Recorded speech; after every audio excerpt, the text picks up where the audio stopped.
Hello everyone, welcome back to our FPS controller series, Beginner to Advance. Now in this episode, we are going to add a bullet casing eject system and bullet casing fall sound effects. So whenever we fire the weapon, a bullet casing will come out from the side of the gun, fall on the ground, and play a small metal hit sound. This is a small detail, but it adds a lot of realism to the shooting system. So let's get started. Now for this, I already have a bullet casing game object inside my hierarchy. Before we start object pooling, let's first prepare this bullet casing object and add a sound effect sim to it. So first of all, let's create a new C# script and name it bullet casing fall SFX.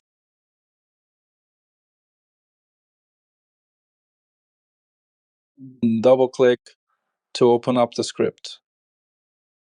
Now we need this bullet to hit the ground and play hit sound effect. So let's add required component attribute and type of box collider.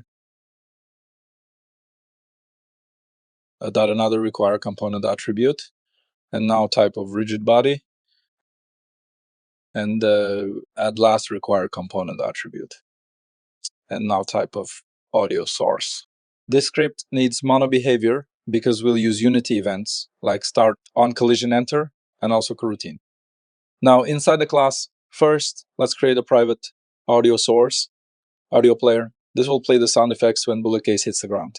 Next, we'll use an array for audio clips because if you play the exact same sound every time, it can feel repetitive. So later, we'll randomly pick one clip from this array each time the casing hits something. Let's add serialized field private audio clip array casing fall clips. Next, inside start, let's set the audio player reference. Let's say audio player equals get component audio source. Now we need to detect when the casing hits something. So for this, we will use unity on collision enter method. This unity method is automatically called when this rigid body collider collides with another collider. So whenever our bullet casing touches the ground, wall, or any surface, this method will run. Now inside this method, first we'll check the tag if collision dot game object dot tag, and we don't want to play casing fall sound when the casing touches the player. So this condition means if the collided object is not the player, then play the casing sound. This helps us avoid unwanted sound triggers. Now we need to pick a random audio clip. Let's add a local int. Random clip equals random.range, and range will be from 0 to the length of casing fall clips. Now we need to play that random clip. Let's say audio player dot play one shot, and clip will be casing fall clip, and run clip. After playing the sound, we'll disable the casing after a few seconds. So let's add start coroutine, disable casing, and pass 3 seconds. Now let's create that coroutine. Let's add enumerator, disable casing, and pass a float parameter. That means we can control how long the casing stays active before going back into the pool. Inside the coroutine, we'll wait for seconds, and waiting time will be time to disable. After waiting, we'll disable the casing object. Let's say this dot game object dot set active. False, we are not destroying the casing because later we are going to use object pooling. So instead of destroying it, we'll just set it inactive and reuse it again. Back to Unity. Select FPS controller and assign player tag to this FPS controller game object. Next, select bullet casing game object and add bullet casing fall SFX script on it. Because of required component, Unity will make sure the casing has a box collider, rigid body, and audio source. Before we move further, let's quickly configure a few components on our bullet casing prefab. First of all, change collision detection to continuous dynamic. By default, Unity uses discrete collision detection. For most objects, that is fine, but bullet casings are small objects and they can sometimes move very quickly when they're ejected from the weapon. When that happens, there is a chance they can pass through colliders between physics updates and completely miss collision events. To make collision detection more reliable, we change it to continuous dynamic. Now let's configure the audio source component. First, I'm going to disable play on awake because we don't want the bullet casing sound to play automatically when the object becomes active. Next, let's adjust the spatial settings. I'm going to set to 1. This makes the sound fully 3D. For the volume roll-off, I am going to select custom roll-off and I'll set the max distance to 20. Next, let's assign casing fall clips. Let's lock the inspector. And I already have imported audio clips. And let's select them all and assign them in array of audio clip. Now our bullet casing is ready. Let's drag this into prefabs folder of our project window to make it a prefab. Now let's find the casing emit point for this. Select our AKM weapon and drag the bullet prefab as inside the AKM. And create a new empty game object and name this as Bullet Casing Emit use.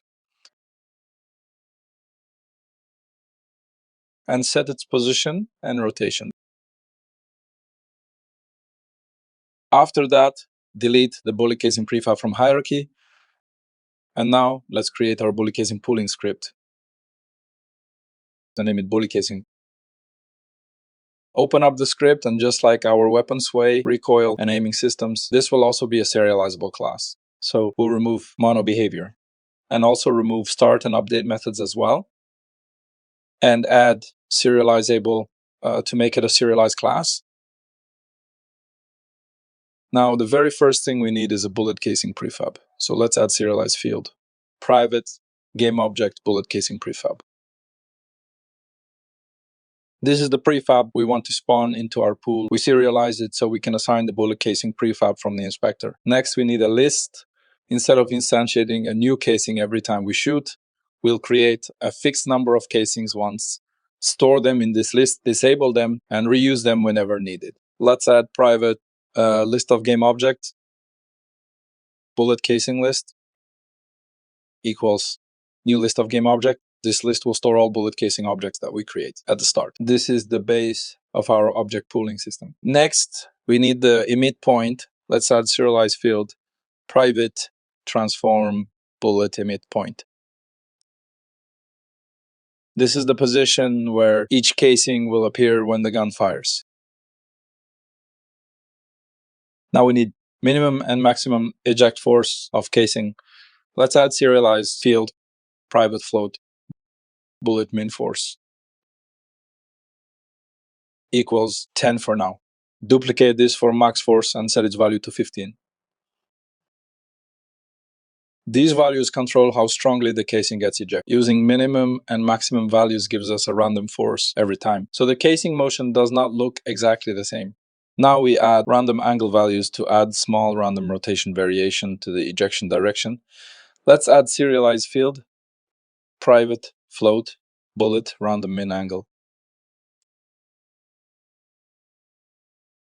equals -5. Duplicate this mean angle for max angle and set its value to 5. Now we need the number of bullet casings in the pool. Let's say serialized field, private, in number of bullets equals 300. This controls how many bullet casing objects we create at the start. For automatic weapons, a larger pool helps because the player can fire many bullets quickly. Now let's create the initialize method. Let's add public void initialize bullets. This method will create all bullet casing objects once at the start of the game. Inside this method, we'll run a loop. This loop runs based on the number of casings we want in our pool. Now we instantiate the casing prefab inside this loop.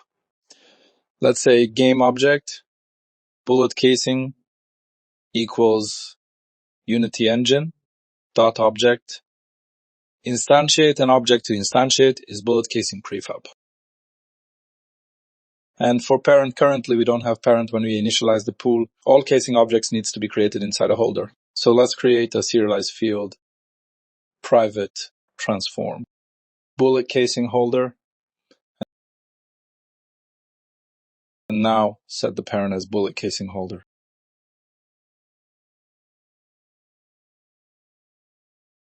Now we'll add it into our list. Let's say bullet casing list dot add bullet casing. We don't want all bullet casings visible at the start. They should stay inactive until the weapon fires.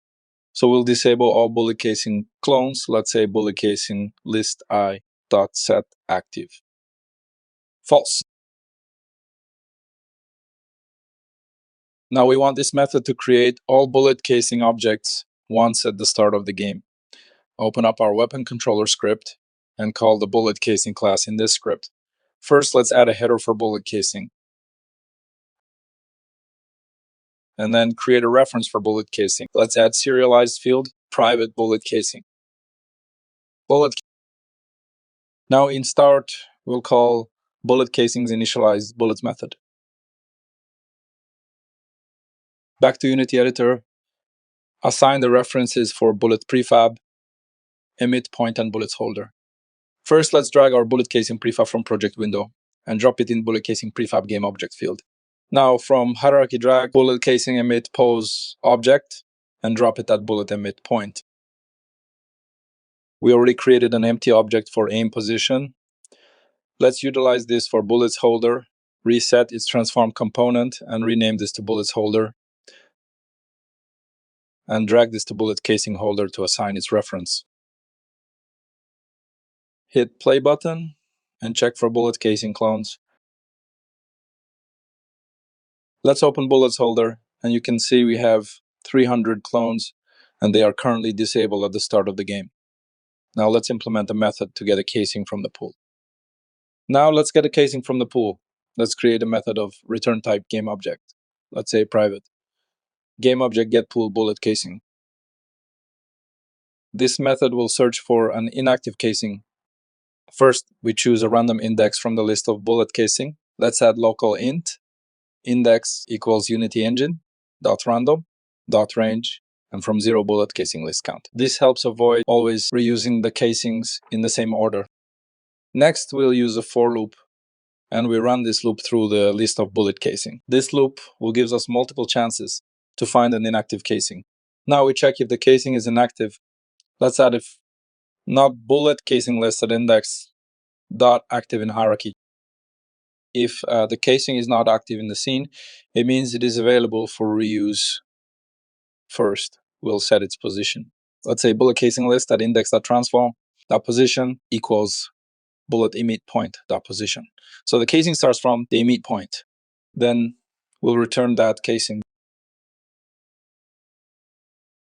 If this casing was already active, we'll write the else block and we'll choose another random index. Let's say index equals unity engine dot random dot range, and range will be from 0 to bullet casing list dot count.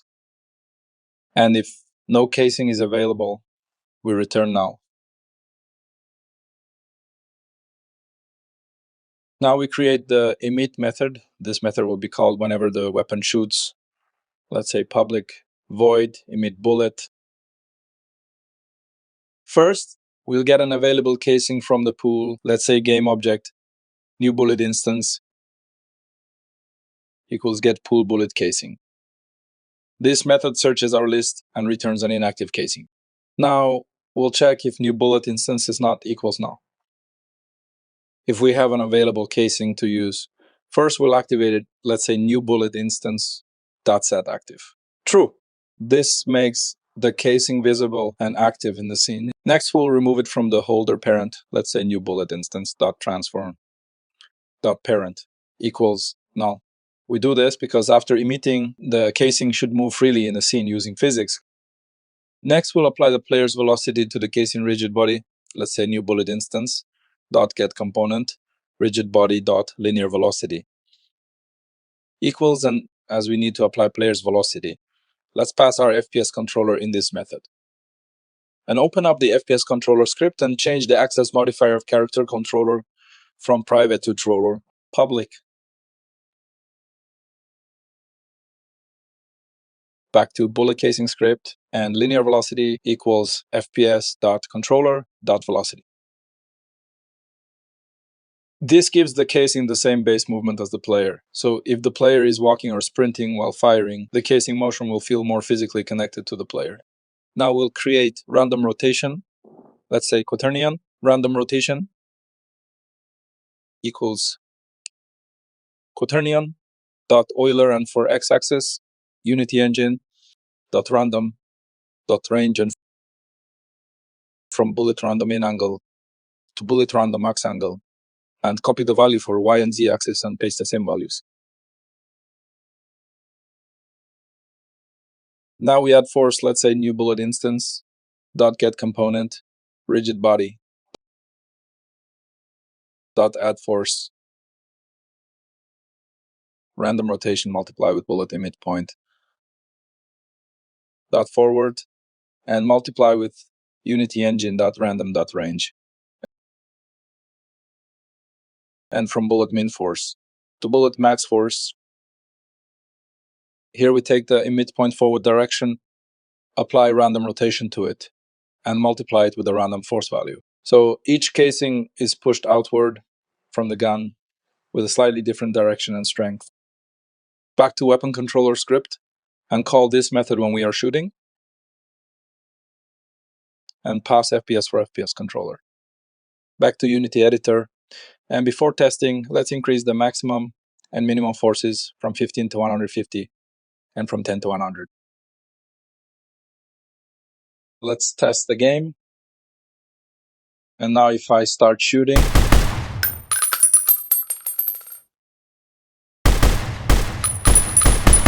and as you can hear, every time a bullet casing hits the ground, we get a nice metal impact sound effect. And at the same time, you can see the bullet casings being ejected from the side of the weapon and falling naturally using physics. Because we're using object pooling, we're also avoiding unnecessary instantiation during gameplay, which is much better for performance, especially for automatic weapons. These small details might seem minor, but together they make the weapon feel much more live and realistic. In the next video, we'll take our weapon feedback system even further by creating different surface, hit effects, and hit sound effects. So thanks for watching.